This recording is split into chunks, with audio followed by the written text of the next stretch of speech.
Welcome, everyone, to Stepping Into Your Leadership. I'm your host, Christine Courtney. Our goal here is to give you some actionable takeaways that will help you lead your teams. Thanks for joining us on this leadership journey. Let's get started. Hello, everybody. Welcome to Stepping Into Your Leadership. I'm very excited today to welcome my friend and a master of sales and relationship building, Joe McPheter, to the Leadership Studio. Welcome, Joe. Thank you. I'm so excited to be here with you, Christine. I wanted to give people a little bit of a tidbit of your awesomeness before we start. So I just want to read parts of his bio, and that Joe serves, just so you get a sense of who he is, not just a great guy, which you'll know by the end of this half an hour, but he serves as the market executive at KeyBank, where he has built a nearly 13-year tenure holding diverse positions within the commercial and corporate banking sectors. KeyBank, which is his bank, is a top 20 bank within the U.S., ranked by asset size with over 2 decades of experience in the banking industry. Joe has assumed pivotal sales and leadership roles across various segments. So listen for this. If you're in any of these segments, it's not just banking, right? It's retail, consumer lending, small to mid-sized corporate businesses. So he goes basically throughout the metro New York, Eastern Pennsylvania, and the state of New Jersey. 30 years experience in sales and service. And I love this part of your bio, that you live by your platinum rule, which is that people do more for the people they love and respect than they will do for money. Yes.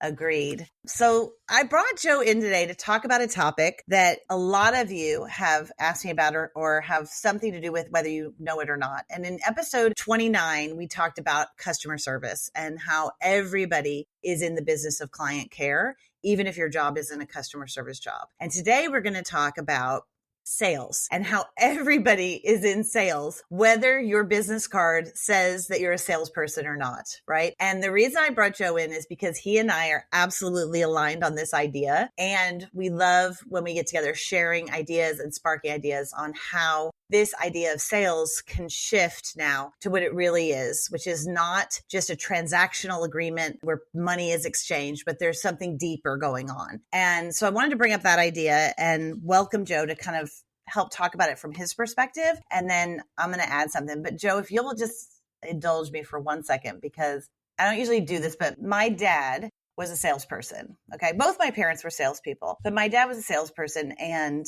he's not doing so good right now. So I talked to him yesterday and made me think of him. And I wanted to share this one story with everybody. When I was in middle school, we had a career day, right? And everybody, the parents who had the very shiny jobs, right? I grew up in Texas. It's my Texas history class. So it was really big. We had like 90 kids in this class, right? It was 3 different teachers, big, huge classroom. And they were going to all the kids who had pilot parents or lawyers or doctors, right? And I'm like, the kid that's like, my parents will come, my dad will come. And of course, they only go to dads at this point. No moms were even thought of in the picture, right? In the early 80s, even though both my parents were working, it was like dads would come to career day. So nobody really wanted my dad to come. They had all these other folks. And the teacher was like, well, what does your dad do? And I'm like, he's a salesperson. Da, da, da. She's like, no, thank you. And then they'd get all these other folks in. Well, then one of the guys couldn't come. And so she comes up to me. She's like, Christine, what does your dad do again? And I'm like, well, he's a food broker. And she's like, I don't know what that is, but okay, if he can make it, can he come Monday? I'm like, yes, we'll make it. And I went home to my dad. I'm like, Dad, we got the deal, right?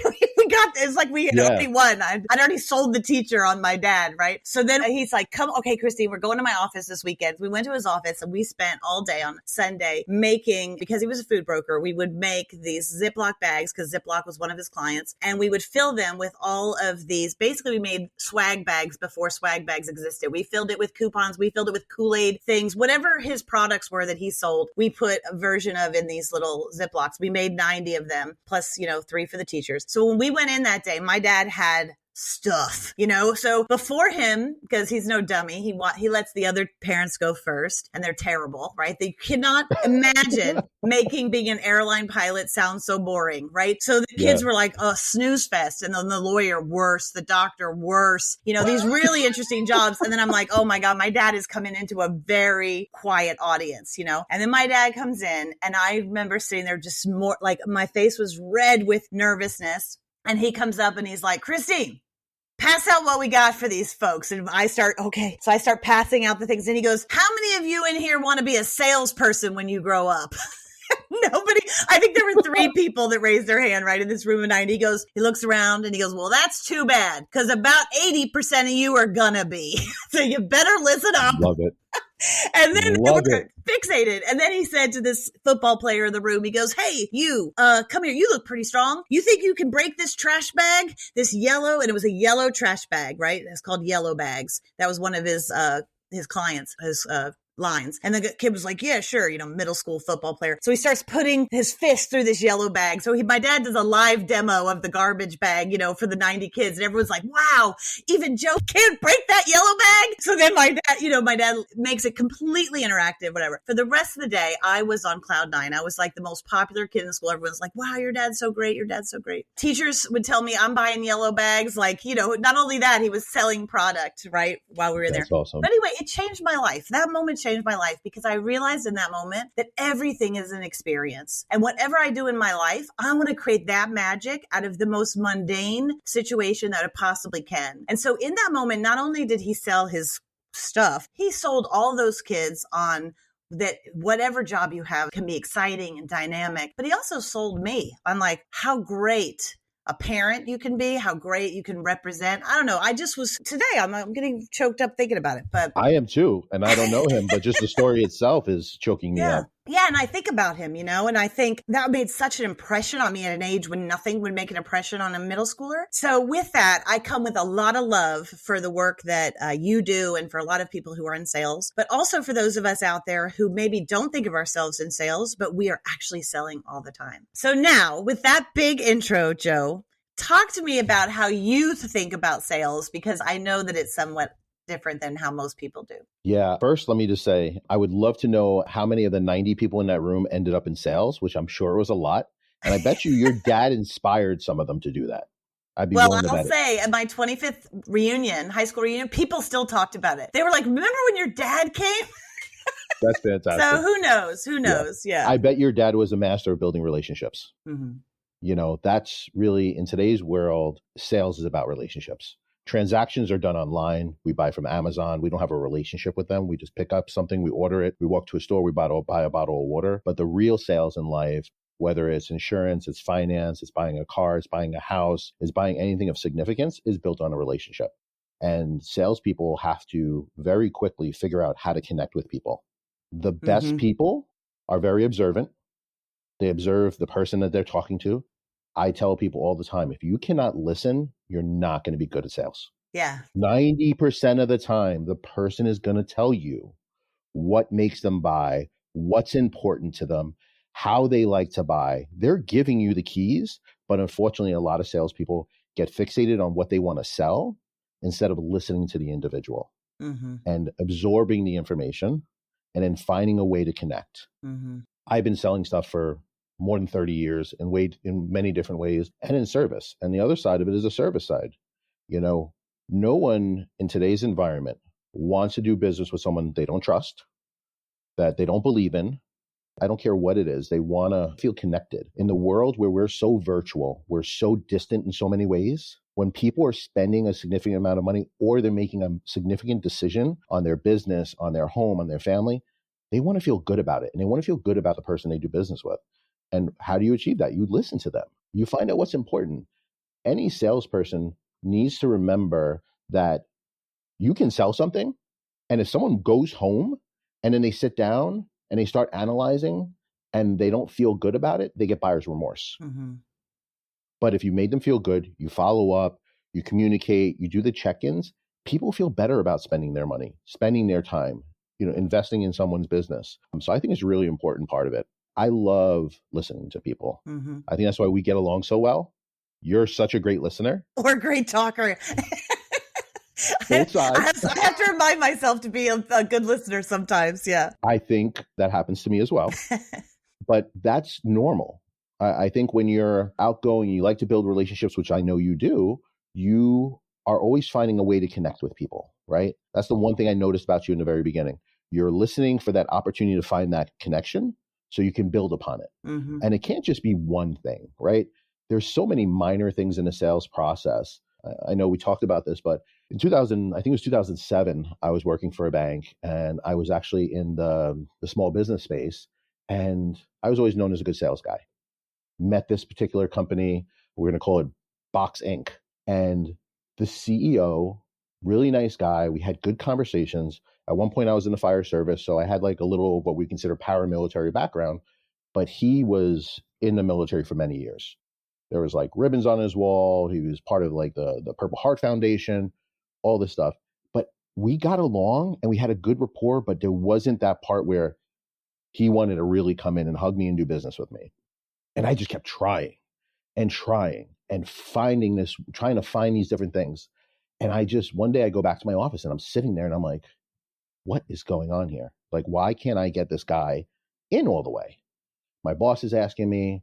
I look across the hall at another guy, call him John, and I go, come over here for a second. I was like, you were in the Army, weren't you? He's like, yeah, I was in Germany. I was here, there. And I was like, I'm going to introduce you to this prospect. He's like, what? I'm like, I'm going to give you, he's my colleague, but I can't close the deal. So I said, I want to introduce you. I want to see if this changes. Next opportunity, about a month later, introduce him at a dinner, like a networking event, off to the races, brings in the business within like 2 or 3 months. And I do believe is because they had that shared experience of the military, that there was a bonding that could happen there that wasn't happening with me. Yeah, like a shorthand. Yeah. You just get that level of comfort. And that's why we're all selling every day, right? Yeah. We're always trying to sell our comfort, our trust, our abilities, our friendship, whatever it is. And we're building connections. There is no relationships without connections. I love that. So there's two things. One, I just want to, the story that you shared, what I love about it is that you had to make a decision at some point, right? And I think it's a very mature decision, because I know most salespeople probably, especially younger in their career, wouldn't have made that decision, right? Because would want that sale, would want that individual number on their books. And so we just keep trying, pushing. But it really takes, a sense of step back, reflect on it, and to put your ego aside a little bit, and to remember that sales, what I heard from you is that sales can be and should be a team sport, in a way of like looking at your team going, wait a minute, is there a way? Because the most important thing is not me and my numbers, but the bigger picture in this. And will this guy have a stronger connection, be more connected to our company or our product or whatever, with somebody else as that person who's connected, who he's with? And I think that takes a big person. And I think if more of us looked at ways to work as a team in sales, we could probably have better results, just like you said. The other thing you mentioned, I love, and I don't want to skip over it because I think it's really important to a lot of our audience out there, is that even if you're not in sales, that idea of you're selling something. Daniel Pink came out with a book a few years back called To Sell is Human. And I loved it because it really talked about how stop thinking of the salesperson as the, guy that shows up at your door trying to, sell you a vacuum cleaner or whatever. Like, there's a much deeper thing that's happening. And not only is just sales the biggest occupation in the United States, according to the U.S. Bureau of Labor Statistics, but it's also even bigger than that, because 1 in 9 people are salespeople. But then they said people, in his book, he says people are now spending about 40% of their time at work engaged in what he calls non-sales selling, which is persuading, influencing, and convincing others in ways that don't even involve making a purchase. Across every profession, we are devoting roughly 24 minutes of every hour to moving others in some way, right? That persuasive negotiating. So I thought that was really interesting. And also, you just mentioned it too. Like, how often are we doing this? Even in our personal lives, how often am I doing it with my kids, my husband, whatever? We're selling something. It just shouldn't have that kind of negative connotation that it sometimes has. Yeah, for a long time, I think I was nervous about using that word sales, of being in sales, because I think we associate it to a used car salesperson, right? They'll tell you anything, get you in the car to drive off the lot so they can make their money. The fact of the matter is, even that is changing, right? Yeah. Consumers are smarter than they've ever been, and they're not going to get dumber, right? They're only going to get more intelligent. And, as a salesperson, I always think you never want to be the smartest person in the room when you're a salesperson, right? In our business, I'm dealing with some amazing entrepreneurs, some amazing CEOs, and you get past that concern of being smart, listening, once again, taking in the room, learning from other people, asking good questions, challenging yourself to be uncomfortable, going, if they say something, go, I'm sorry, I don't know. I don't understand what you mean by that. Can you explain it a little bit more? Which can be intimidating. You may be the only person in the room doesn't know, but I'm going to tell you, the right people are going to be inspired that you asked, and they're going to want to invest more that you want to know more, and you're not pretending. Relationship selling in our business, in the banking side, is I'm in a commodity-based business. The money I sell is green at every single bank. The prices are slightly different.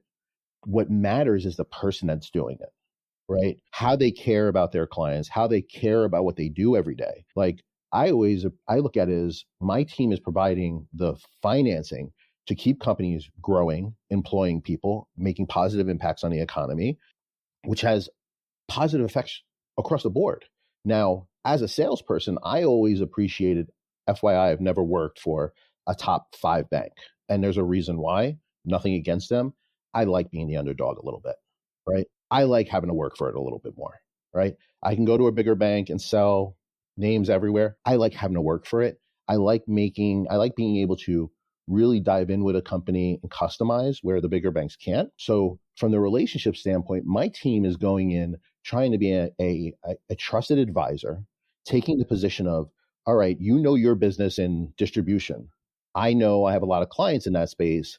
Let me share some of the things I hear from there, how you might be able to make your business efficient. I've heard what you need. Let me find a way to get the bank comfortable and get you the capital you need. And when we do that and we spend the time, and I can tell you as a salesperson, I did this, and I'm going to say I was very good at it. People are willing to pay more because they know there's someone invested in their business, right? I would have clients who say to me, they'd ask a question, or I would run something off on their company, and they were like, I can't believe how much you know about my business, because I've invested the time to learn it, because I want to be able to deliver the greatest part of value. And I found that when you are truly focused on the growth of their business, they don't have a problem with paying a little bit more. And from a teamwork perspective, having been the underdog, I need every person on my team to win.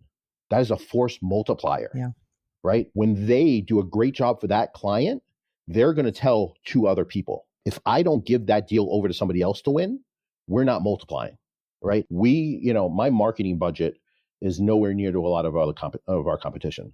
What I tell people, advertising and marketing is in the mirror. You have to develop your brand, and you have to go to market with a strong philosophy and hold true to that and deliver and be a crusader of customer service. Yeah. Right. You have to stand up for your client. You have to stand up for your organization. Sometimes you're the mediator. In our business, we're between the bank and the client, and we have to figure out how to get everybody okay and happy. Yeah, I love that you brought up customer service, because it's so much easier to keep the customers you have and grow them, or get them to recommend other people, than it is to find brand new prospects, right? It's so much easier. God. Easier and cost effective. The amount of hours that a salesperson will spend to find out someone doesn't want to do business with them or can't deliver, we don't have the solution to provide for them, is very, very expensive. So when someone's ready to walk out the door, you need to understand and ask the question of, why are they leaving? Is it, could we have done it better? And investing in keeping them is really important. Now, in our business, there's times where credits go south. There's instances where we have to make really hard decisions for the safety and soundness of our business. But that doesn't stop you from having the conversation and explaining why you're making the decisions. Not every relationship ends in permanent marriage in our business. Most of them do. Most of our clients stay for a very long time, but sometimes we do have to part ways. But there's a way of doing it. And I've actually had people where we've parted ways still recommend me because of how we've handled it. Most people that do business with me, I'm never going to not tell you the truth. I'm probably going to tell you the things you don't want to hear. I'm going to be empathetic to your situation, but I will always be honest. And what you just described, I could take that slice of what you said and put that to being a good leader, to being a good manager, like to being a good parent. All of those things are the same things, right? It's not different in sales. And I think that's what some people sometimes think, is that there's some magic answer to being or finding great salespeople. Because if you ask folks who run companies, they're always looking, they think the magic thing is to find some great salesperson that's going to come in and make us successful because they're such a sales hunter, sales dynamo. And I'm always trying to figure out, is that true? Or how do we switch that around? Can anybody be a good salesperson? I have people ask me that all the time. What would you say? Do you think it's a combination of who you are and some training? Do you think what do you think folks out there that are going, can I be better at this? What would be your advice to them? So I would say this. I do believe anyone could be a great salesperson. if they're willing to do the work and be uncomfortable, right? Because there's rejection in sales. That's the thing that people are scared of. Yeah, you're right. They don't want to be told no. They don't want to lose. They don't want to feel like they didn't do it all the way. They didn't achieve and win. You have to get comfortable being uncomfortable, right? I think there are a lot of people that are very good at it. Many years ago, when I started in banking, I started in retail, I started hiring salespeople, and my regional manager thought I was insane because I started hiring bartenders, cell phone salespeople, waiters and waitresses. And he's like, what are you doing? These people have no banking experience. I said, well, neither do I, honestly. I was like, I have an operations person. We have 6 months of banking school. We can train them with this. I can't train people to learn how to talk to people and listen. 6 months later, 9 months later, he's in a room telling everyone they got to think bigger and broader and start hiring people that know how to talk to people, because we opened a branch and a year later, we were like number 10 in the country out of 2,100. Yeah. Because the people I hired knew how to engage people. Right. How to engage people. So you're either going to have to be able to comfortable starting a conversation, also listening. I love that. And also, what was the thing that you said that I thought was great? Oh, be ready for rejection, right? Yeah. Which is really interesting. Like, how does one get better at feeling okay with rejection? Hearing it more. The opposite of what you want is the answer. It is the opposite of what you want to hear. But the fact of the matter is no different than going to the gym. You go to the gym one day and you lift some weights and you're sore the next day. The next time you go and you do it 3-4 times, you're not sore anymore. All right. The same thing with hearing rejection. The more times you hear it, the less it's impactful, because eventually after those no's, a yes comes. So when you start accepting the fact that every no is going to lead you closer to a yes, you start getting fired up about that. And what I would also tell salespeople, when you get your yes, do not stop. That is the point where you double down and you sell even harder. Call the person that refused the last time, didn't take the meeting, because you have an energy that you put out that's a positive and it shows strength, and people get engaged with that.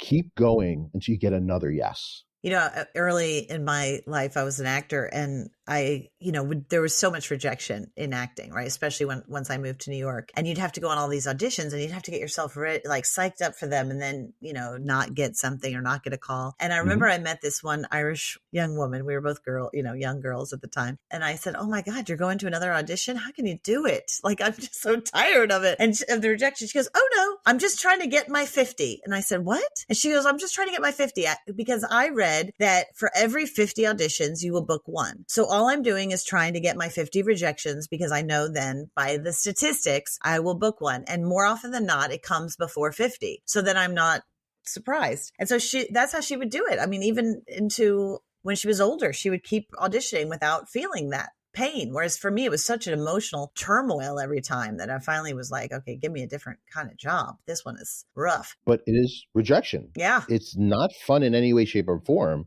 But the stronger and the more common we accept that it leading us to a positive, we will embrace it. Yeah. And I have some salespeople who work for me and relationship managers that I think were even better salespeople than I was. And what happens is when you get really good at your job, you want even less rejection. When you're really at the top, you want to take your shot when you know you're going to hit it. And as a leader, you've got to push those people. They know it in the back of their head. They have to go out and get more no's, but their bravios gets a little bit more. When I want it, I get it. Push a little bit more. Push them as a leader. Make them go out and get their no's again. Because you know what? The best people get inspired over it after a while. Getting that deal you didn't think you can do, following up. Another thing that I started doing 10 years ago, and it was definitely uncomfortable in my business. We put out a pitch. Here, this is what we're offering, delivering. They're talking to 3 other banks. You don't hear back. You don't win. I'd wait 60, 90 days, reach back out to the company. And I'd say, listen, I would just love to know why you chose them over us. And it really was why you chose him over me or her over me. That's the truth of it, right? And 40% of the time people will respond, pick up the phone and call, listen, I thought this, that, or the other thing. That feedback was so important. What I said was not heard, or I didn't say it the right way that engaged them properly. So then I had to be more thoughtful. I recommend this to salespeople all the time. Ask people why not you, but doing it in a very open way that you're not trying to convince them that they made a wrong decision. Yeah. Don't be like, oh, I said that. You just accept it. Thank you. I appreciate that. That's interesting. keep notes and then just say, thank you so much for sharing that information with me. I really hope to be better at this over time. And it's important that I know where I failed you. Leave it be. Feedback, getting feedback also can be very emotional, challenging, like a no. Yeah. You know, but growth comes from these uncomfortable situations. Yeah. It's so interesting too, because I can look back, even listening to you, I can look back very recently in conversations that I've had where I've been kind of pushing like our training or pushing the way that our model, and thinking, especially with a new client that I don't know so well and I'm a little nervous. When I'm nervous, my go-to is to talk more. And so I found myself, when I listen to you now, I'm like, I should have said something very short in the beginning and then got to some good questions quicker to find out what they're like and their style, because then I could have adapted which part of what we do to that. And so I, if I could go back, that's what I would do. But I'm sure I'll have another opportunity, because I'm going to write them a note and maybe say something to that effect, because you're inspiring me, Joe. But I'm curious to that end. I think folks like myself that are comfortable kind of like jumping in, talking about ourselves, and sometimes need a little reminder or a little technique to ask some questions earlier in the conversation. And I was curious if you had some just good opening questions that people can get the conversation going with. That's a great question, by the way. And I don't say that jokingly just to say it, because I'm going to use it from a networking perspective, right? Because whether you're in the room learning someone or you're at a networking event, we love to ask business owners, how did you get here? Tell me the story of you from where it started to here. And most business owners will tell you it all. They will tell you about their champions. They'll tell you about their failures. They'll talk to you about your stumbles. They will give you the entire story of where they got there. You can do it at networking events. Tell me how you ended up in the business that you're in. I bet you that's a great question. You would love to, if someone asked you that question, Christine, how did you get to where you are today? Tell me the road. You learn so much about a person. And then are you just taking like mental notes as they talk to you? 100%. Yeah. 100%. If it's in the room, if they're talking about the business, I do a lot of 1 or 2 word notes to myself just to re-trigger that thought process. So I can go back and say, you said this, and I wanted to dig in a little bit about this. What was that struggle like when your business was short on capital? How did you address that? Just 1 or 2 notes. I personally don't do my notebooks. People look at them, they're like, there's just like a lot of like words on a paper. There's no sentences. I'm like, no, because all I need is to activate that memory. Trigger words. Yeah. Yeah. Because you want to be engaged, right? Keep eye contact and talking to them, listening to them. It's hard. I'm writing it all down, trying to look at you at the same time. Some people are good at it. I've seen people really good at it. Not me.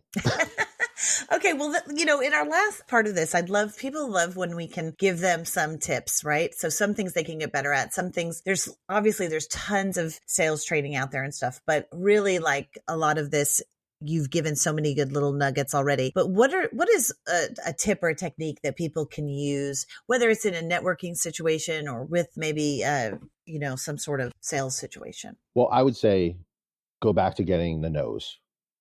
Get comfortable with the no's. And it's not just in the sales. And you can practice this very, very simply. You go to a restaurant and they give you a table. Is there a better table? Can I have that one?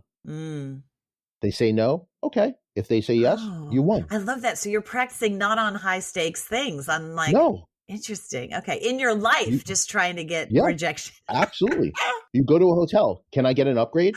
Joseph McPheter. No. What are you telling us? That's brilliant. Okay. Oh, wow. So I'm already uncomfortable thinking about that, but I'm writing that down. That's good. I'm telling you, ask for the little things, get used to hearing no. It matters less when you hear no.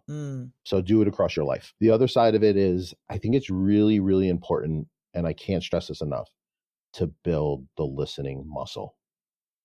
Pause, don't interrupt. Write down the word that's going to trigger your thought that you can respond when they're done, right? Build the listening muscle. And you can do it in every part of your life, with your children, with your family, with your spouse. Let them finish the entire story and then go in and give the other side of it. And I've learned through the years, it takes a lot of work, especially I think sometimes when you want to fix, just wait. Sometimes they're just going to fix the problem themselves. They just want to vent it. But be active listening. Wait, hold on with that, because I think I think most people that go into sales or that get a lot of good feedback right away from sales tend to be talkers, right? Have the gift of the gab in the beginning. And then they hit Yep. some sort of stumbling block along the way because they probably don't have this listening muscle that's going to stop you from a certain kind of success. I mean, I love, first of all, the bartender is a perfect example of somebody who has to have the combination of those two things, right? A great bartender listens and engages and starts connection, but also like listens to you. So that's great. But what about when you have your folks, how are you training that muscle with them? How are you giving them feedback on getting better at this? So I would say the greatest opportunity for me, for a leader from the coaching perspective, is being at the meetings with them and really trying to be quiet and let them do what they do and let the CEO, the CFO talk and communicate. And then I do a debrief after. And I tell me what you saw, what do we hear, break it down. And then I usually will drop out, did you hear this? Did you hear this? Did you hear this? Or you interrupted them, let them speak more, and give them that direct feedback and pretty immediate. Like that's the most important part. You have to be careful if it's emotional, but getting feedback in the moment, I think for me is very valuable. I want to know so I can associate it with that emotion and lock it in, right? I would say some of the salespeople I have are exceptional. Like they are truly masters and they can sell jet planes. They can sell finance. They can sell yachts. They can sell anything they want. They choose to be in this business, but it all comes down to the listening. You have to be a man of your word and a woman of your word, right? Don't overpromise. That's really, really important because people remember when you don't deliver. Mm-hmm. They definitely remember more that you don't deliver than you do deliver. Yeah, that's true. So be very careful about that. Yeah. I'm very careful on promising what I can't deliver. Yeah. But I love giving active feedback. And the best salespeople, I have a young man on our team now who is so coachable. Coachable. Be coachable. I love that. And we have to be at all levels. I don't care if you're 20. I don't care if you're 60. If you're not open to hearing from people you respect feedback, that's going to hinder your growth. Yeah. Also, listening. I love that, developing that listening muscle, because I think you're right. It is a muscle. And if you think of it like the gym, you've got to keep getting back in there. We did do an episode, I think it's number 36, on listening and listening techniques. So I recommend for those of you who want to work on that listening muscle, there's lots of techniques in episode 36 for you on listening, because it is so key to this, because you really, I think you said it right away. Listening is the key to relationship building, and relationship building is sales. Unless you're, I guess, Amazon and even, but that they're providers. They don't need sales. They have a distribution. Anyways. Last thing I would say. Yes. One last thing I would say, be authentic. All right. If you are not the salesperson you want to be, become the salesperson you want to be, right? Be by your word, stand by your word, be authentic. Tell people if you're not the right product for them. Be honest. They will remember that. They will recommend you because you didn't lead them down the wrong path. Yeah. Be authentic. Be honest. Yeah, absolutely. Authenticity, Joe, is interesting because that was the word of the year last year. Was it? Yeah, according to, I think it was Webster's or Oxford, one of the dictionaries. So we did a whole episode on authenticity, episode 16. I'm just doing a plug because it's I'm selling it for that, because I agree with you. Authenticity is so big, and it's the opposite, unfortunately, of what we think of salespeople. We think of salespeople as inauthentic. We see them, like you said, those used car salesmen that are, no offense, used car salesmen out there, but like, we think of it that way. And I really want to help redefine this brand because, for years, like I said, I grew up with two salespeople as parents, and I thought that is the last thing I'm going to be. I went into theater and then into running a company and then into this. And all I'm doing really, sales. All I'm doing is persuading people on something my entire life. And so it turns out that having that training with my parents, one of a very outgoing father and a very introverted mother who was still head of sales for a huge corporation, because she was good at building relationships and she was authentic to who she was. She had a lot of guys who worked for her that were super outgoing and, would make those connections, but she was very quiet in how she did it. And I just want to say that, the statistics also are showing that women, the more that women get into sales, the better their numbers are becoming, even better than men. Absolutely. Because I think that women have a little bit of a natural experience with listening and that's changing, but we see that with women leaders as well. And so that I think for those of you out there who think, oh, there's just a lot of dudes in my sales department, don't get scared, because what's happening is what Joe described is this new kind of sales, relationship selling. Women are really thriving in it. So, I get agree. in there, even if it can be a little intimidating. Start with that. So Joe, thank you so much for coming. It was such a pleasure to have you today. And I'm sure that we'll have you back again because this is a big topic that we constantly need to be working on. So thank you. I appreciate it. Such a good time. Always happy to be here. And I really enjoyed it. Great. Thank you guys for listening. Have a pleasure. Bye-bye. Thanks everybody for listening. I'd like to give a special shout out to our podcast producer, Richard Francisco. Check out our notes for any details. And if you get anything out of this, please follow us. And if you enjoy it, please take a moment to rate us or write a comment. It will mean the world to us. We'd love to hear from you. And if you just can't get enough, follow me on TikTok and check out tlpnyc.com/podcast for more information.